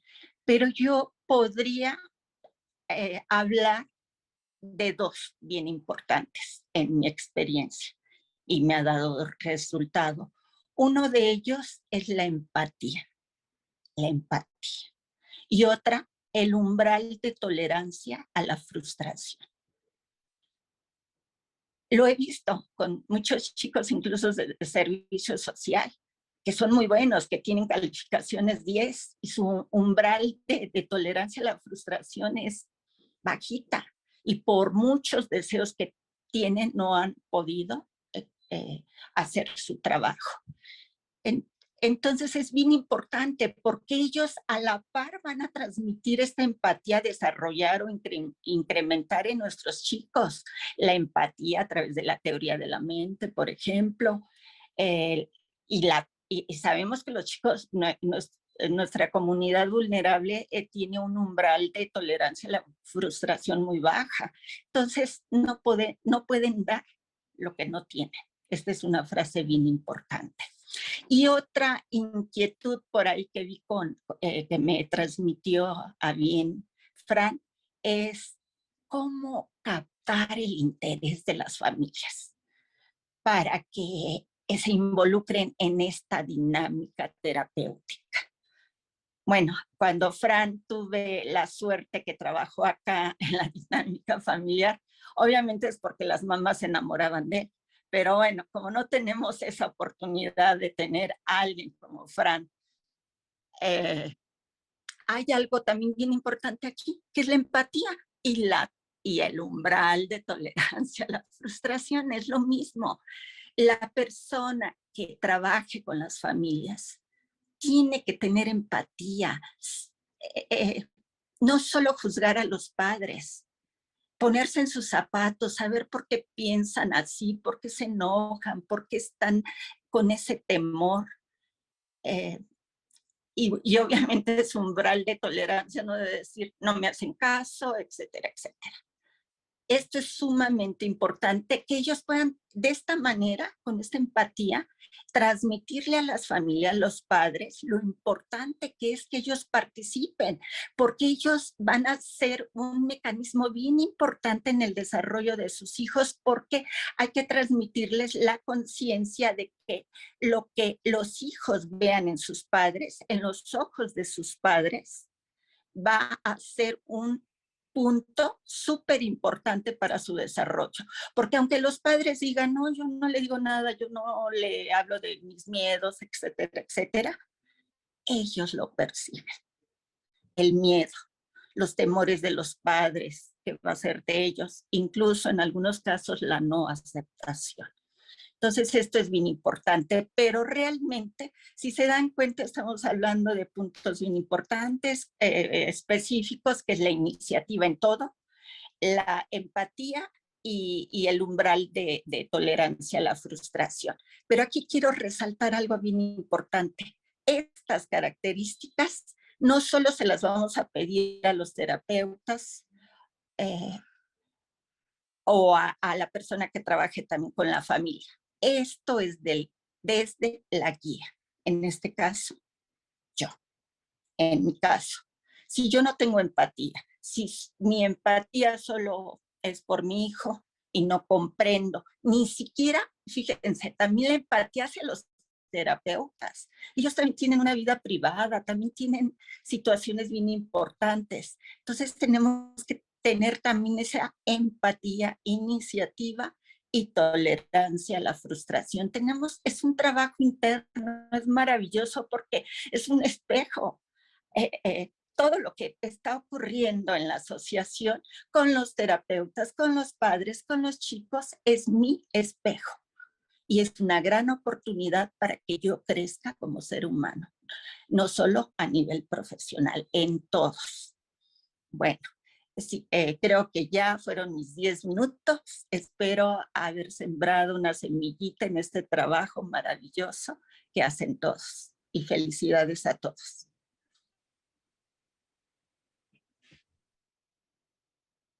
Mer, cuando Gracias. quieras. Sigo. Voy a compartirles unas pequeñas filminas, a ver, para apoyarme un poco en contarles qué es Casa de Familia. Bueno, yo soy Mercedes Jiménez, soy psicóloga y soy directora de Casa de Familia, que es una institución que surge en 2007. Estamos en Rosario, provincia de Santa Fe, en Argentina. La idea de armar Casa de Familia surge con mi hermana, que es comunicadora social, y su esposo, que, bueno, falleció el año pasado, Fabri, profesor de educación física. Casa de Familia, les cuento un poco, les voy mostrando, pero tiene una fuerte impronta de salud mental. Yo la invité a Laura, que es mamá de Valentín, que estuvo con nosotros varios años. Casa de Familia cumple 15 ahora y Valentín creo que estuvo 14 con nosotros, una cosa así. Un poco también para compartir la visión, porque yo escuchaba a los papás, a todos estos papás, y Casa de Familia siempre tuvo la intención y el origen y el motivo tuvo que ver con trabajar con las familias. No es casual el nombre y es poder llegar a lo que necesitan las familias más allá del niño o del adolescente con autismo. Nosotros como institución tenemos los servicios de tratamientos ambulatorios para chicos que están en consultorio con integración escolar. Tenemos un centro terapéutico para chicos de 4 a 25 años. Y lo que yo creo que diferencia a Casa de Familia, o diferencia, no sé si diferencia, pero sí, nosotros hacemos mucho hincapié en dos cosas. Una, la inclusión de la familia en las actividades. Nosotros trabajamos muchísimo con las familias. Cuando digo que trabajamos muchísimo con las familias están incluidas en las reuniones de escuela de familia, están incluidas en las actividades que hacemos extracurriculares, en las reuniones, en las terapias, en las sesiones de floor time. Y lo otro que también distingue a Casa de Familia es que trabajamos mucho en la comunidad, por eso fue nuestra necesidad de transformarnos en fundación, porque íbamos a dar charla, a capacitar. Nuestro ideal, nuestro pensamiento es que el niño es en la familia, no hay otra manera. La familia es una relación, no una habilidad. Yo creo que de terapeuta joven debo haber cometido un montón de errores. Yo escuchaba ahí cuando Moni hablaba, decía que los padres pedían que no los presionen. A veces uno, desde la idealización, desde la juventud, comete esos errores, yo creo. Pero hasta que uno llega a la vida te ubica y entendemos que la familia es una relación. Y ninguna familia es disfuncional hasta que se demuestre lo contrario, y la familia es en la comunidad. Entonces, si nosotros queremos trabajar con niños con autismo, yo cometo el error de hablar de niños porque trabajamos hasta los 25 años, pero bueno, con personas con autismo, con familias con autismo, la idea es que el encuentro sea en la mitad, que nosotros trabajemos con ellos para que ellos puedan aprender, pero que la comunidad también se acerque a lo que necesitan ellos. Entonces así es como hacemos charlas en los clubes, en las escuelas, en las diferentes, digamos, tratamos de acercarnos a espacios gubernamentales, tratando de planificar las diferentes etapas de tratamiento, ¿sí? Pero con mucho desde la familia, con espacios de psicoeducación, de contención, espacios individuales, espacios grupales, y mucho acento en lo que es la escuela de familia. Esta sí es como la condición para permanecer en Casa de Familia, que los padres se acerquen y participen de esta escuela, que es donde podemos hacer cosas. Casa de Familia surge porque tiene que ver con esta pregunta. Yo trabajaba en otra institución y yo sentía que no teníamos recursos para afrontar lo que nos traían los padres, que la imprevisibilidad en las familias que tienen personas con autismo generaba mucho estrés, que había una dificultad importante para comprender a la persona que tenía autismo, y también nosotros como terapeutas no comprendíamos a las familias, y entonces ahí estábamos en un enredo en hacernos entender. Entonces las familias tenían mucha sensación de fracaso repetido y se cronificaba esto y aumentaba el estrés. Entonces yo quise plantear algunas situaciones en la institución de trabajar en conjunto con las familias y de trabajar estos espacios en la institución que estaba. No se me permitió y bueno, concretamente nos echaron, y entonces así surge Casa de Familia. Que siempre agradezco porque desde ahí pudimos hacer un montón de cosas. Entre ellas también, que no lo puse porque era muy cortito, pero los objetivos tenían que ver con aumentar la capacidad de generalizar los tratamientos en el hogar. Muchas veces el terapeuta desde la comodidad del consultorio dice, dicta, ordena y no tiene la menor idea de lo que pasa en el hogar de la familia, si no sé, si tiene piso, si tiene estufa, si tiene 8 hermanos, entonces ir a trabajar a domicilio para nosotros es una necesidad, generar recursos propios de autoayuda, el papá tiene que aprender, la mamá, el cuidador. Así fue como hicimos las reuniones de abuelos, porque los abuelos querían participar, pero no sabían cómo, para tratar de reducir la tensión social en las familias y optimizar los recursos. Yo me acuerdo que cuando hicimos la reunión de abuelos, me parece que, si no era la mamá de Laura, una de ellas nos dijo, pero Mercedes, ustedes, ¿a quién tienen? Como preguntándome quién era nuestro familiar con autismo, y la realidad que no, que nosotros no tenemos un familiar con autismo, pero sí, no sé, la escuchaba a Eli y quizás es un poco la respuesta a por qué hicimos Casa de Familia, ¿no? Porque veíamos que había ahí una necesidad que no estaba atendida, al menos en ese momento en la ciudad de Rosario. Hoy cambiaron las cosas, hoy creo que hay otra realidad, otra difusión, los padres se han movido mucho y me parece, me da el sol justo, y me parece que, ¿cómo es? Que son diferentes las cosas hoy que cuando empezamos hace 15 años atrás, o las que tuvo que enfrentar Moni o Laura cuando sus hijos tenían 2 años, hoy han cambiado. Bueno, ese era un poco el presentar Casa de Familia, y una de las actividades que más nos gustó, que por ahí en otra oportunidad, que ahora está suspendida, pero en parte por la cuarentena, en parte por estas cuestiones familiares que volvemos a retomar, nosotros nos dimos cuenta que hay una actividad que nos une a todos, es el caminar, y el caminar, tengas autismo o no, lo podés hacer y lo pueden hacer todos, y caminar en montaña les hacía muy bien a los chicos, y no solo que les hacía muy bien, sino que inclusive los volví exitosos. Descubrimos que tienen la capacidad de caminar en el silencio mucho más y mejor que los padres y que nosotros terapeutas. Entonces organizamos nuestras experiencias de montaña, ¿no? Que nos íbamos padres, niños y terapeutas a convivir 3 días, y que bueno, que eran maravillosas porque nosotros aprendíamos de los padres aprendían de nosotros y los chicos se divertían, ¿no?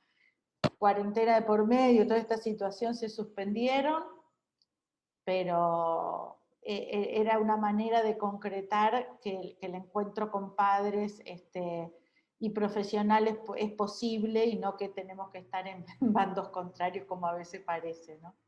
Así que bueno, esa es la idea de Casa de Familia. No sé, Laura, que lo vivió como desde el otro lado, como mamá Valentín, si querés agregar algo. Sí, hola, buenas tardes. Sí, es más o menos, yo estoy escuchando atentamente lo que decían todos, más o menos mi experiencia es parecida a la de las mamás, a la de Moni, de los papás que hablaron antes. Por suerte, en la vida siempre digo, Mer, me salvaste la vida, por suerte apareció Casa de Familia en nuestras vidas.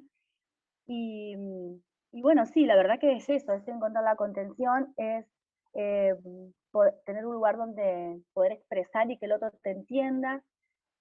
Siempre Casa de Familia me ubicó en el sentido, pero bueno, todos los que trabajan con ella, que no hay un lugar a donde llegar, digamos, lo importante es transitar el camino. Uno como papá a veces quiere ir corriendo tras los tiempos de los niños. Mi hijo ya tiene 24, pero de los niños típicos, digamos, primero el jardín, después el primario, después, y en ese correr tras tiempos que no son para todos, uno se pierde en transitar el camino.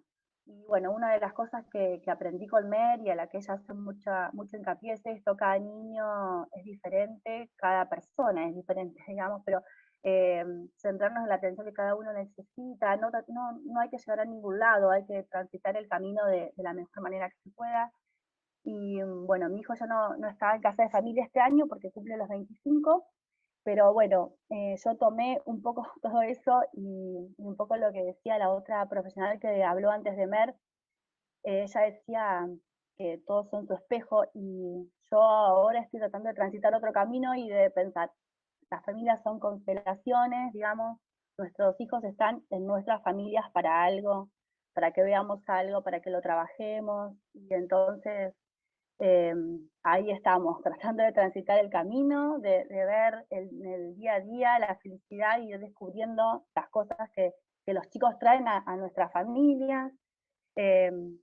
Bueno, me puse de socia con él y estoy tratando de armar un emprendimiento laboral juntos para dejar de ser esto de tratar de que los terapeutas resuelvan cosas que creo yo tenemos que resolver con dentro de las familias, digamos. Por supuesto con el apoyo de terapeutas como MER y como Casa de Familia, que fueron mi experiencia. Pero si no estamos dentro, creo yo, bueno, el recorrido es mucho más lento y no le vamos a lograr descubrir lo que nuestros hijos son para nuestras familias, digamos. Así que bueno, siempre agradecida con Casa de Familia y con todos sus terapeutas que tienen eso, ¿no? La empatía que decía la otra profesional, y hay algo que los une y los caracteriza, es eso. Así que bueno, creo que nada más, para no robarles tanto tiempo. No, por favor. Muchísimas gracias, Laura. Muchísimas gracias, Eli. Mer, ¿sí? No, una cosita más quería decir, que parece que como nos conectó esto a todos, después de muchos años estoy abriendo también mi cabeza a los cambios alimenticios, a los que me había resistido por mucho tiempo. Así que, vamos, me vino muy bien las charlas antes, las primeras conversaciones. Bueno, muchas gracias. Muchas gracias a vos. Y bueno, abrimos nuestras conversaciones al resto de los participantes para compartir pensamientos en voz alta, ideas, preguntas a las compañeras, amigos, colegas, amigas que antes desarrollaron alguno de los 3 temas.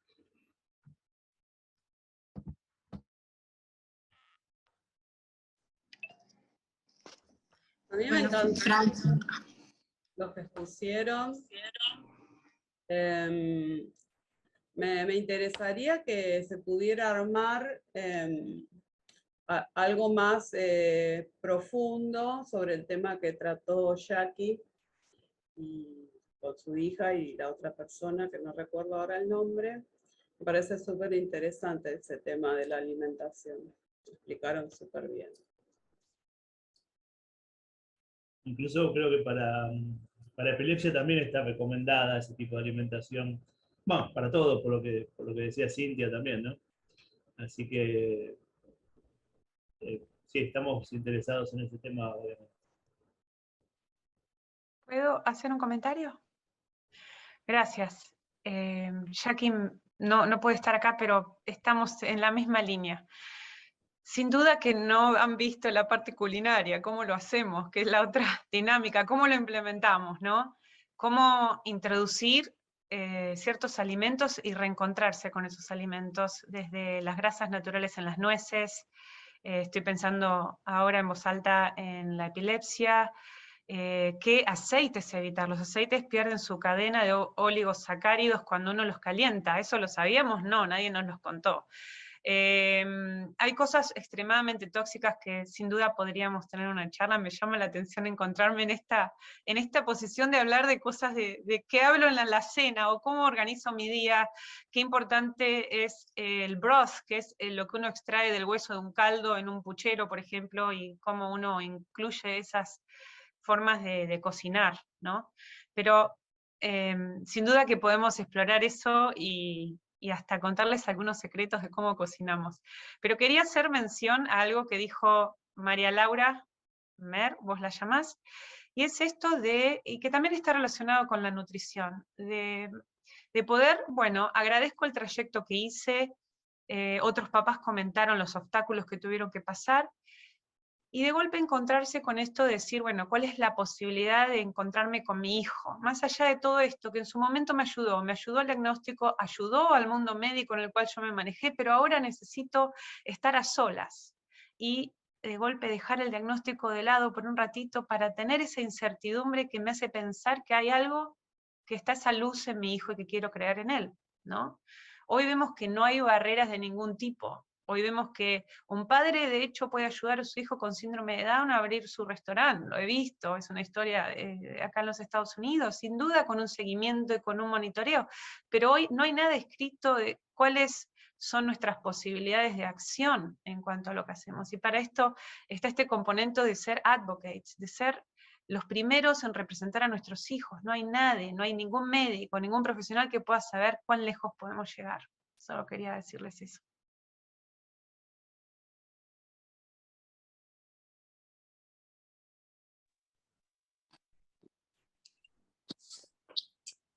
Qué hermoso, Cintia. Hola, ¿cómo les va? Soy María. Te escuchaba y me hizo acordar yo trabajo con primera infancia y muchas veces mi espacio de trabajo es como el primer lugar en donde llama la atención algo del desarrollo de ese peque, ¿no? Mucho antes tal vez, o incluso los pediatras me los mandan porque algo raro ven, pero es como ese primer llamado de atención. Y una vez una mamá que es médica, la mamá de Camilo, Julieta se llama, ay, siento una emoción muy grande porque me emociono mucho escucharlos a todos, estoy muy agradecida y especialmente lo que acabas de decir. Me dijo, me dieron los resultados del diagnóstico y le digo, ¿y qué decía? Y me dice, no lo abrí porque yo ya sé lo que él no puede hacer, pero me quiero enfocar en lo que sí. Y ella realmente hizo ese camino extraordinario, tan sistema diverso de lo que hubiera propuesto, ¿no? De entrada, todo ese recorrido terapéutico que a veces resulta tan desgastante para las familias. Y sí, por supuesto que Camilo cuadra con TEA, pero no es solo eso, es tanto más Camilo, ¿no? Y no sé, me conmueve mucho y me siento muy honrada de poder escucharlo, sobre todo a los papás que hablan y por supuesto también a los profesionales. Me alegra mucho estar acá. Y bueno, quería compartir esa anécdota porque me resonó mucho con lo que estabas diciendo recién, Cintia, ¿no? Cómo enfocarnos en quiénes ellos son. Y lo otro que dijiste, Mer, sobre caminar, como que también enfocarnos en los que ellos sí pueden hacer tan bien, ¿no? Y incluso destacadamente bien, y celebrar eso, y darnos cuenta, y sin poner como edulcorante rosa, digamos, ¿no? Sin negar todo lo difícil que es. Pero cuán distinto puede ser para todos, ¿no? Y para nosotros como profesionales, para las familias, para la experiencia misma de ellos, de ser valorados por lo que pueden hacer y compartir eso en comunidad, es como que algo que me llevo de este encuentro de hoy. Muchas gracias. Gracias, Fran, por invitarme. Buenas tardes. Yo quería compartir con ustedes porque, bueno, conozco a Mer desde hace unos años y algunos que compartimos este espacio de conversatorio. Hay una mamá que está también dentro de lo que es el municipio de Lomas, del Intipán, pero algo que me gustaría recalcar en estas conversaciones y los que fueron exponiendo todos los papás es la trayectoria que tenemos que hacer no solamente las familias, ¿no? Que llevan una carga sumamente importante y dura, ¿no? De acuerdo a, desde que tienen que enfrentar el diagnóstico, encontrar el mejor tratamiento, cambiar constantemente de profesionales, del colegio, sino también el recorrido que hacemos los profesionales, ¿no? Creo que los que estamos compartiendo este chat, este Zoom, hemos enfocado, yo creo que lo comenté en el grupo, no solamente en ser buenos profesionales, sino tener una mirada un poco más amorosa con los papás. Muchos somos papás, transitamos el espacio de lo que es llevar a cabo una familia y los inconvenientes que van surgiendo día a día. A veces, y coincido con Mercedes desde lo que hacíamos al principio, cuando estábamos muy fresquitas, yo hace 30 años que trabajo, y lo que considerábamos que debíamos hacer para ayudar a las familias. Creo que en este tránsito, a medida que uno fue compartiendo momentos maravillosos con muchas familias de los tratamientos domiciliarios, uno entraba a la casa, ¿no? Y esto de poder vivir y respetar, ¿no? Respetar que es su casa, respetar que son sus rutinas y respetar más que nada que son sus hijos. Este cambio en mí, y hablo por mí como profesional, me llevó unos cuantos años, ¿sí? Y creo que toda la camada de profesionales nuevos tienen esta ganancia, que no la teníamos por ahí, hablo por mí, pero con profesionales de hace 30 años. Hoy por hoy, participar de este chat, donde hay papás, donde hay profesionales, sumamente agradecida, Fran, a esta idea maravillosa que tuviste, y de retroalimentarnos, ¿no? Porque hay algo que sí estoy trabajando muchísimo con pacientes, hoy estoy en inserción laboral con adultos con Asperger, es aquí y ahora. Aquí y ahora. Lo pasado sirve de experiencia, fue traumático seguramente, pero no es ni útil ni necesario en este momento todo lo malo que nos pasó, sino todo lo bueno que nos queda por recorrer, ¿sí? Ese es mi aporte hoy a este espacio que fue maravilloso de poder transitar. Así que gracias a todos.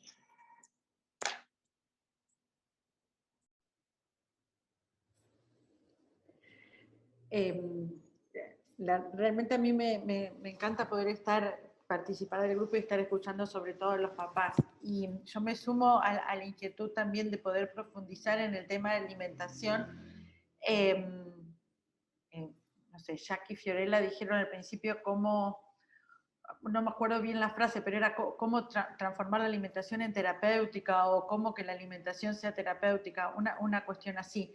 Y a mí me interesa porque yo, les soy sincera, hace 15 años que estamos acá y veo una cantidad de chicos, y muchísimos viajando por el país también, y yo no he podido observar, digamos, las familias que han hecho estos tratamientos terminan dejándolos porque es un costo en cuanto a esfuerzo, esto que vos decís, cómo preparo la comida, digamos, abrir una botella de aceite a procesar aceite de las nueces es mucho más complicado, y no ven los resultados, no los hemos visto nosotros, y a veces cuesta sostenerlos, eso por un lado, y yo a partir de cuestiones, ahí sí que me toca en mi familia, que se empieza a ver y cómo se hace, y en cuestiones personales uno empieza a ver que se puede cambiar, pero también necesitamos mostrar, porque yo no puedo, digamos, como profesional necesito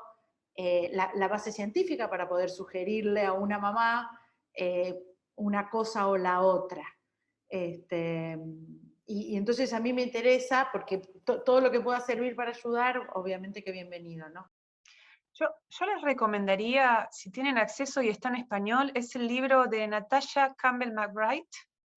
Es este libro, ahora lo voy a escribir, que se llama, estoy tratando de hacer la traducción, Síndrome psicointestinal. Y habla de la base, explica perfectamente, ella es rusa, es una médica rusa, tuvo un hijo con autismo, se mudó a Inglaterra y ella recuperó a su hijo que perdió el diagnóstico, ¿sí? Ella no es la única, hay una asociación enorme en los Estados Unidos llamada TACA, les puedo buscar bien el dato y lo paso en nuestra red, no me lo acuerdo en este momento, donde están las historias de muchísimas personas que, a ver, esto de hablar del diagnóstico es controversial, yo también soy psicóloga y si bien soy y trabajo para defender los derechos de los niños en particular, para explicar la parte del estigma y la discriminación, con lo cual para mí los diagnósticos son movibles. Yo siempre digo que son como un pájaro, están volando. Es muy difícil tener un diagnóstico con el cual nos podemos casar, y eso es esta invitación de la cual yo les hablé hace un rato, ¿no? De poder dejar el diagnóstico y reencontrarnos con nuestros hijos o con nuestros pacientes. El tema es acá, el diagnóstico es como una foto, el niño va a crecer y 5 años después el diagnóstico o se reedita, o cambia, o evoluciona, o es el mismo. Y los diagnósticos se crean como un instrumento de utilidad para comunicarnos en el mundo, por lo general médico. El tema es cuando lo toma un padre, o lo toma un amigo y lo interpreta a su manera. Y el estigma o la asociación que tiene un diagnóstico detrás. Pero eso no es el tema de hoy.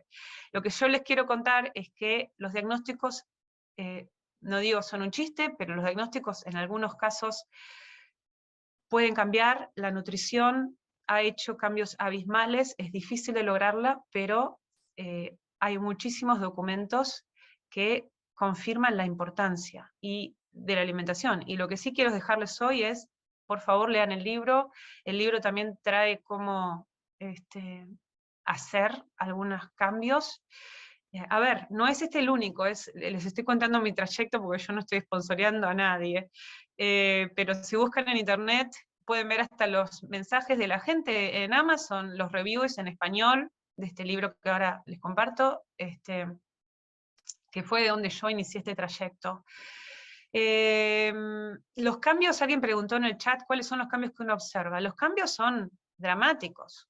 Mejores comportamientos sociales, un cambio importante en el ciclo circadiano, el niño va a empezar a dormir mejor, uno puede ver que cuando va al baño cambia la composición de la caca, hablando en criollo, no va a tener el mismo, a ver, no puedo creer lo que estoy haciendo, pero es lo que necesitamos, este tipo de charlas no informales.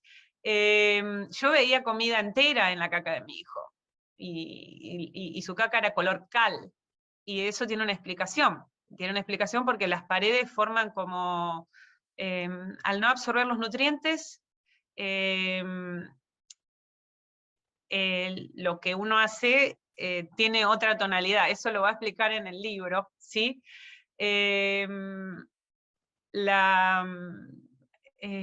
No sé cómo explicarles. En cuanto a lo comportamental, bueno, mi hijo no tiene diagnóstico de ningún tipo ahora. Y para que se rían del diagnóstico en sí mismo, hasta hace 3 años decían que tenía hiperactividad. Sin duda para mí es re hiperactivo, pero bueno, yo veo la hiperactividad como algo positivo, hace muchísimo deporte, es súper sociable, muy querido en la escuela. Después, como cualquier niño, tiene sus cosas, ¿no? Pero el haberme movido de este lugar de diagnóstico me posibilitó en su momento de representar a mi hijo. Eso lo puede hacer cualquier mamá y se llama advocacy. Y es hermoso, o sea, no necesitamos ningún diploma, ¿no? Es ver realmente quién está viendo a nuestros hijos, quiénes son esos ojos que hacen un diagnóstico o que cuidan o enseñan a mi hijo. Y siempre acordarse que uno es el que lleva la bandera principal. Pero sí podemos en otra ocasión preparar algo más profundo en cuanto a cómo hacerlo, que es complejo.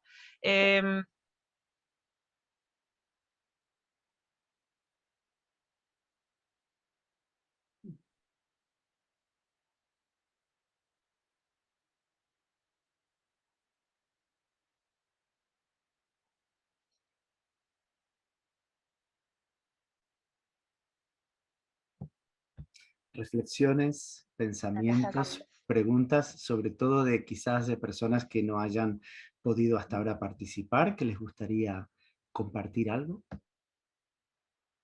Yo les quiero contar una historia como profesional. Me llamaron a una reunión y había 7 profesionales, ¿sí? Todos sentados en sillas, y había una silla chiquita donde se sentó a la mamá. Y todo el mundo le decía qué tenía que hacer, y la mamá decía, pero se tiró en la calle y lloraba y yo no sabía qué hacer, y todo el mundo le decía, tenés que hacer esto, tenés que hacer esto, y yo miraba un poco de afuera porque por un lado me sentí con una angustia espantosa, una mamá queriendo hacer de mamá tratada como una nena chiquita, ¿no? Y pensaba, ¿cómo, a ver, de qué estamos hablando acá? ¿No? Y quería traer esa imagen porque fue muy movilizadora, como para ver, digamos, qué estamos haciendo los profesionales a veces cuando hablamos con los papás. Me quedo con las palabras de Cintia. ¿Qué miramos cuando miramos a los chicos con dificultad? Cuando no logramos lo que nosotros profesionalmente creemos que hay que lograr, y nos olvidamos que es un proceso, y nos olvidamos que hay tiempos, y nos olvidamos que a los chicos les pasan cosas, y nos olvidamos que a nosotros nos pasan cosas, ¿no? Y nos olvidamos que estamos en una relación, y que en esa relación estamos vibrando con esa otra persona que trae un montón de cosas, pero nosotros también traemos cosas, ¿no? Y siempre que hay un niño conmigo digo, ¿quién más está acá delante mío, además de ese niño? Sus papás, sus abuelos, sus tradiciones, sus valores, sus diagnósticos, sus discursos médicos, pero ¿qué más hay? ¿Qué otra cosa más puedo encontrar? Y bueno, nada, y tengo la alegría de como ser grande, eso hace que uno ha podido acompañar varios niños en sus recorridos, y muchos que tenían diagnósticos para no hacer su secundaria le hicieron, y cuando decían que ahí ya estaba el fin del camino, pudieron entrar a una especie de terciario especial, y tienen un título de especialista en algo o organizadora de eventos, y eso realmente habla de esto que decía Cintia, ¿no? Es decir, cómo nos puede ayudar un diagnóstico cuando nos clarifica cosas, pero también cuando nos pone una pata encima y no nos deja ver que podemos seguir haciendo cosas. Eso quería compartir. Gracias.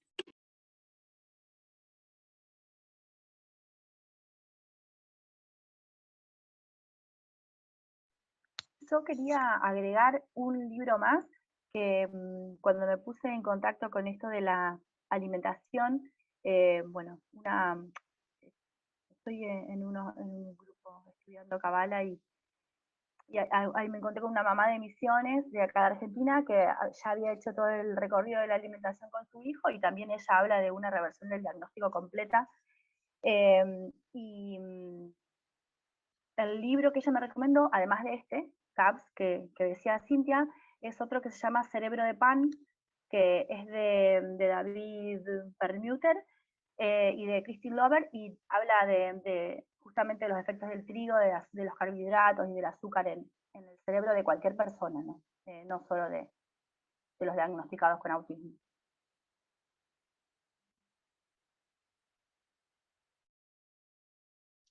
Un detalle chiquitito.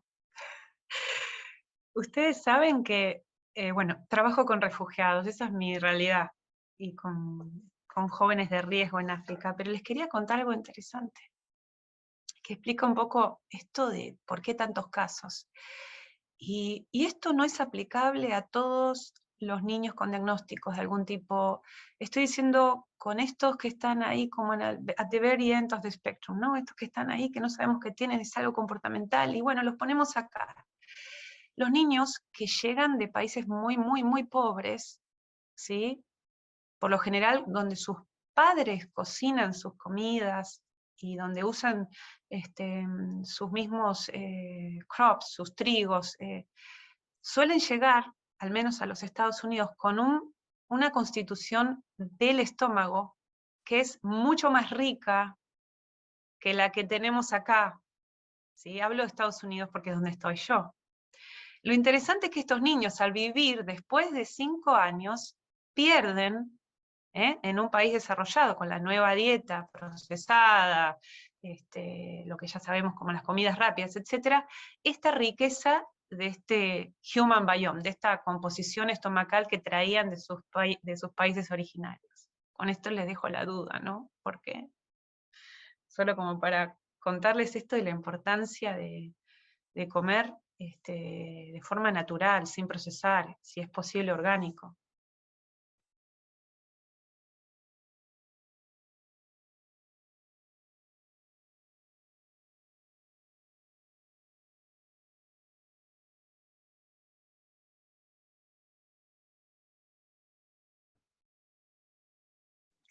Sobre este Bueno, tema, buenas tardes. hay una película que estaba en Netflix hace poco, que creo que se llamaba la píldora mágica, o The Magic Pills, algo así, que hablaba de esto y justamente mostraba alimentación en lugares así, lo que le decimos tercer mundo, África, no me acuerdo en qué país hablaban, pero sí, gente que cultivaba sus alimentos y cuando comía lo que ellos cultivaban, y la cantidad menos de enfermedades que había que en otros países, ¿no? Pero estaba muy buena esa película. Después la voy a subir al chat ahí de WhatsApp para que la vean. Está una película cortita y está muy buena, muy bien explicada.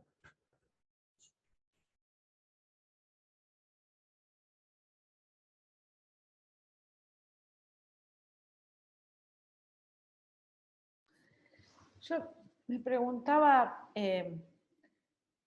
escuchando esto que dice Cintia de Advocacy, y uno siempre, yo hago diagnósticos y doy diagnósticos, me acuerdo que una vez, hablando con la mamá de José, una nena que evolucionó muy bien, como que prácticamente salió del diagnóstico, con tratamientos tradicionales, digamos, me acuerdo que yo le pregunté a la mamá, ¿qué tendría que haber hecho diferente yo en ese momento? Porque lo que uno siente cuando da un diagnóstico es el derrumbe del otro lado, ¿no? Por más que uno intenta esto que decía Mara, poner las fortalezas, poner todo lo que se puede de acá en más. No sé si es este espacio, pero me parece que a lo mejor... estoy hablando, sí tengo como el pensamiento desordenado, pero aprovechar para que los profesionales nosotros nos enteremos qué necesita un papá a la hora del diagnóstico, cuáles serían, como decir, ¿cómo se llaman? Las buenas prácticas ¿no? Que necesitan, esto que decía Moni, fuimos a tantos colegios, no me dieron, no sé, o me dijeron que no podía, no sé, como una construcción de esto para que lo podamos nosotros trabajar y tener en cuenta, ¿no? Se me ocurre, no sé.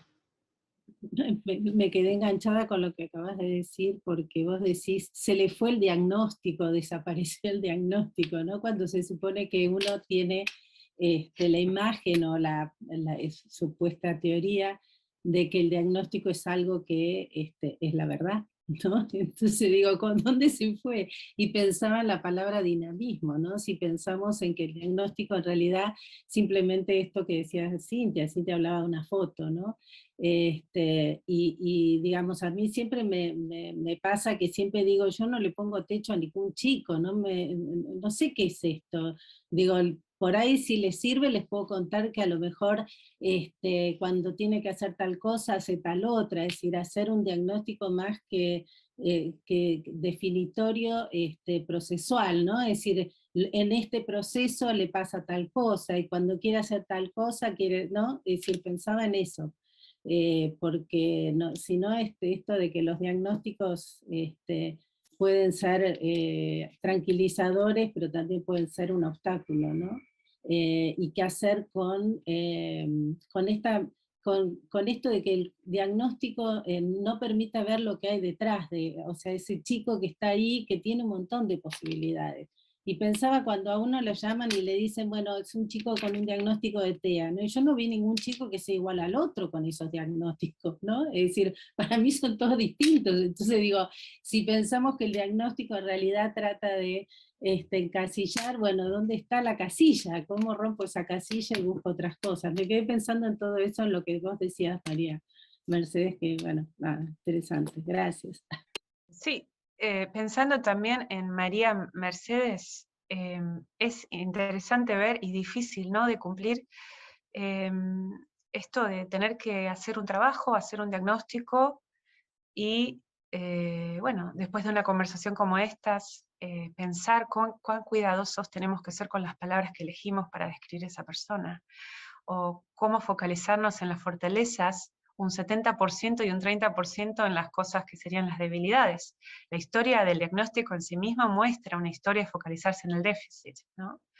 Me parece que no va a cambiar el diagnóstico, de hecho, cada vez los reforzamos más, porque queremos más diagnósticos, más tempranos, más a temprana edad, multidisciplinarios, etc.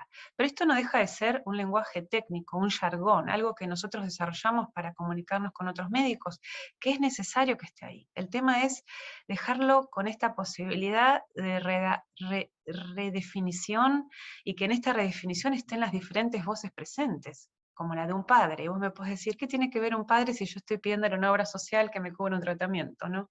O por lo menos como padre comprender que habrá un diagnóstico técnico para conseguir un beneficio, y habrá otro tipo de diagnóstico para reencontrarme con mi hijo.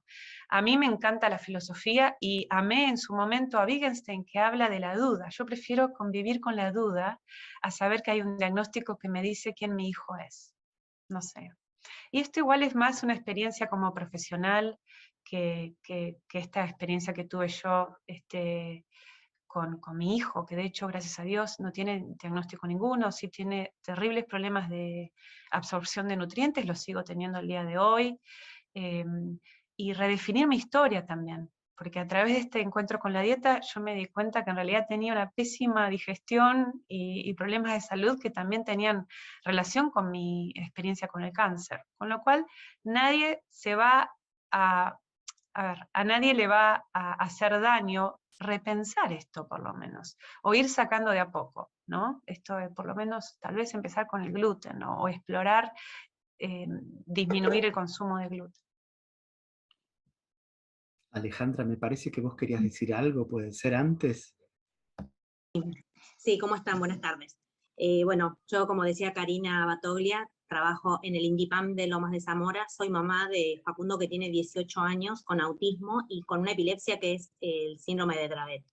Nada, rescatar y primero agradecer este chat, esta red que se formó, muy lindo el intercambio, muy lindo lo que se está hablando sobre alimentación. También comparto con Elia, ¿no?, lo de las ONG, agruparnos como familias, no solamente para buscar futuros caminos para nuestros hijos, sino también que nos sirven también como contención familiar entre todos.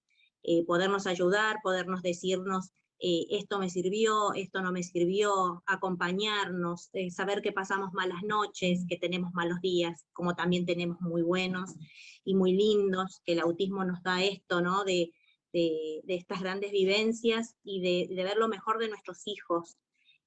Lo comparo mucho con la enfermedad que tiene Facundo, que es un síndrome que tiene una mortalidad del 15%, que son convulsiones graves y que las tiene desde los 6 meses de vida, con estatus convulsivos de hasta 4 horas. Y que el autismo me brindó y nos brinda esta enseñanza y las mejores cosas de la vida las he visto en él a través del autismo. Así que bueno, gracias a todos, pero sobre todo a Elia, que me gustó mucho todo lo que dijo, de empatía, del umbral de tolerancia a la frustración entre familias y profesionales, y también poder conocer y saber que los profesionales también tienen una vida. Nosotros compartimos mucho este trabajo en el servicio TEA, que es para familias que no tienen obra social. Pensaba en la alimentación, cómo hacemos para poder inculcar esto en familias que apenas tienen cómo comer. Así que, bueno, muchísimas gracias a todos.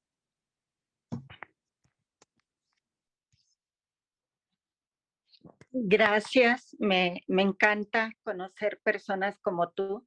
Eres una gran madre, estamos lejos, pero escuchándote te admiro mucho. Estás haciendo un gran papel y eres una pues luchadora en todo esto, maravillosa, y el amor, sobre todo el amor con el que expresas lo que haces, no como un sacrificio, sino con amor. Y seguramente vienen cosas maravillosas, porque como se ha dicho, el que sea, el caso que sea, no son proyectos terminados, no somos cosas, no son cosas. Siempre hay la oportunidad y eso a lo mejor la ciencia a veces no lo ve, pero es la fe, creerlo realmente. Lo que yo creo, lo creo y se crea realmente. Felicidades.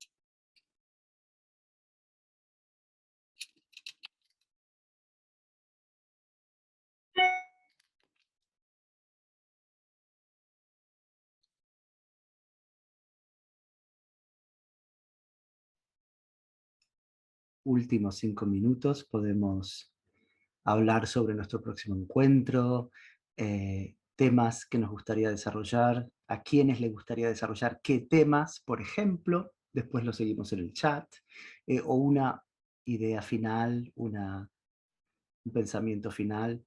Yo me quedé con la imagen de la carrera que Moni y Ale trajeron tan generosamente, y Vanina también, esta idea de la carrera, ¿no? Y 35 jardines de infantes, y no sé cuántos neurólogos, y no sé cuántos pediatras, y luego creo que Laura trajo la idea de, bueno, pero correr hacia dónde, ¿no? ¿Dónde está la meta?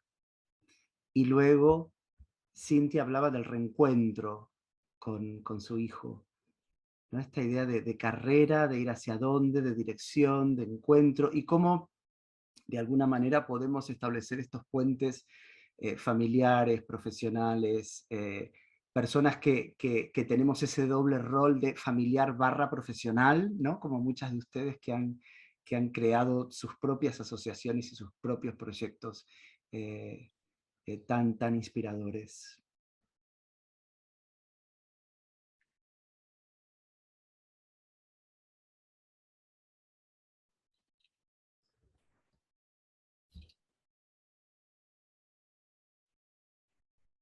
No, Fran, yo pensaba que a mí me gustaría que se trabaje en algún momento adultos con autismo, pero no adulto Asperger. Más el adulto que no sé, más, sí, claro, no el que va a vivir en una casa propia, sino que alguno que no tenga esa posibilidad, por llamarlo de alguna forma. Eso me parece un tema. El adulto, ponele el que sale del CFI, y bueno, ¿y ahora qué se hace? Eso me parece, es un tema que no veo que se trabaje a nivel global. Es como cuando se habla de adultos, se habla mucho más de las personas de alto rendimiento, Asperger, y la realidad es que la mayoría no es así, ¿no? Eso me parece que se podría trabajar. No yo, porque no, recién estoy entrando, no tengo la experiencia ni puedo aconsejar de nada a nadie, pero algún profesional la sabe. Hola a todos, yo soy Laura. Yo creo que para la próxima reunión podríamos hablar con Fran de esto, a propósito, Mónica, de estos adultos. Mi experiencia es en Inglaterra, veo muchos adultos, se escucha poco, ¿no? Veo muchos adultos severos y creo que podríamos abordar en la próxima reunión. Sí, sí. ¿Cuándo sería la próxima reunión? Lo tenemos que decidir entre todos, así que les propongo que sigamos en el chat, compartiendo experiencias, ideas, preguntas, temas, y entre los cuales está, por ejemplo, cuando nos volvemos a ver, si estamos contentos con esta duración, si estamos contentos con un día de la semana, o preferimos un día del fin de semana si es más cómodo para todos. Y bueno, el próximo paso va a ser difundir nuestras conversaciones, y para que podamos invitar a otras personas dentro de nuestras redes y continuar conversando. Así que muchísimas gracias a todos. Esto es un sueño, un gran sueño hecho realidad. Gracias a todos los que participaron, especialmente a las personas que compartieron experiencias de vida y experiencias profesionales. Así que alguien está manejando. Qué risa, María, te vemos ahí manejando. Un gran placer. Un abrazo a todos y nos vemos la próxima. Gracias, Fran. Gracias, Fran. Nos vemos. Muchas gracias a todos. Gracias. Gracias.